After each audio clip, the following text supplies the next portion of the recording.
Welcome to the Chollar Mine, folks.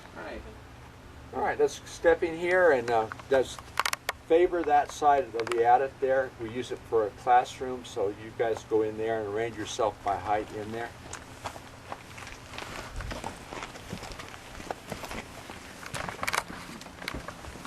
Okay, now this is where we are. This is where Uncle Billy Chollar started driving in the attic. The attic is an opening in mine which only is open to the sunlight on one end. He's driving in here from 1869 until 1859 through 1862, and when we get in there, we're going to see a stope. A stope is an area in a mine from which you extract ore, and in that stope, we're going to see a square set timbering, which was invented by Philip Dotisheimer in 1860. Which was developed in order to mine the soft, crumbly, caving ore deposits that the Comstock is known for. When we get in there, we're going to see a demonstration of hand drilling. We're going to see antique and modern drilling machines. We're going to see a cute little winch hoist, which is a shaft that doesn't daylight. We're going to see it in there, and we're going to see a 1920 mine telephone. Now this wall here is granodiorite, and this wall here is alto andesite, and there's been thousands of feet of movement over that fault over millions of years, and it's crushed everything in that fault to minus a half foot or less. And then it's epithermal, meaning hot spring, and it's been argillized into argillitic clay by extreme temperatures and pressures during the formation of it, and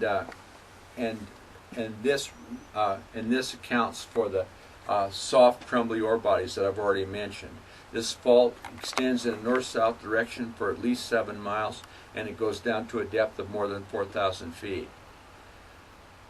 Now, while it was being argillized by all that temperature and pressure, it mobilized the gold and silver out of all that crushed rock, and it redeposited it by secondary enrichment in the bonanzas that the Comstock is known for, dispersed through all that crushed rock like plums in a plum pudding.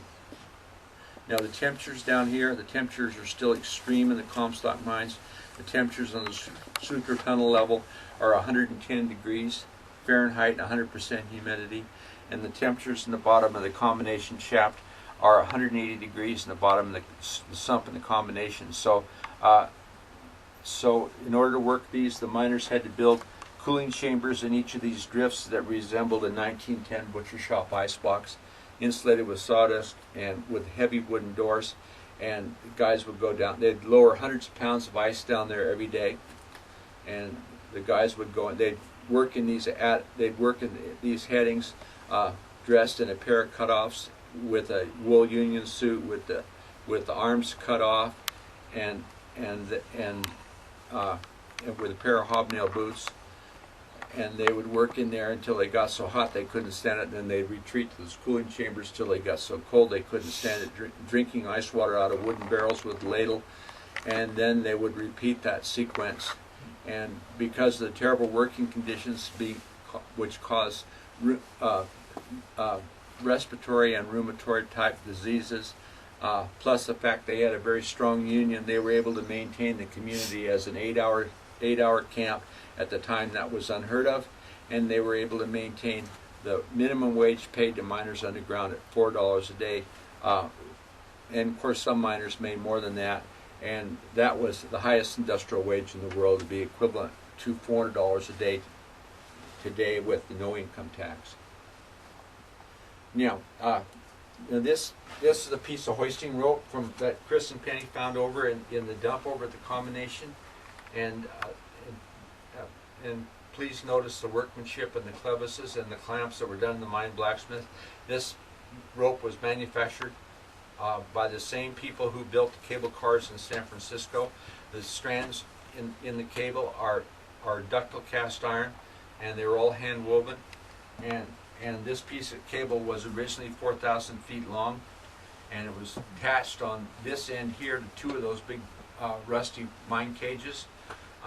And the other end it was attached to a 500 horsepower steam hoist and it was capable of hoisting 2 of those cages up, loaded with 2 mine cars, 1 each, at speeds from a depth of 3,000 feet with speeds approaching 40 miles an hour. Okay, now watch your heads, because this is a real mine, so it's got bumping hazards. Now be a little bit careful of the boards, because Chris just put some more boards down and they may not be settled down yet.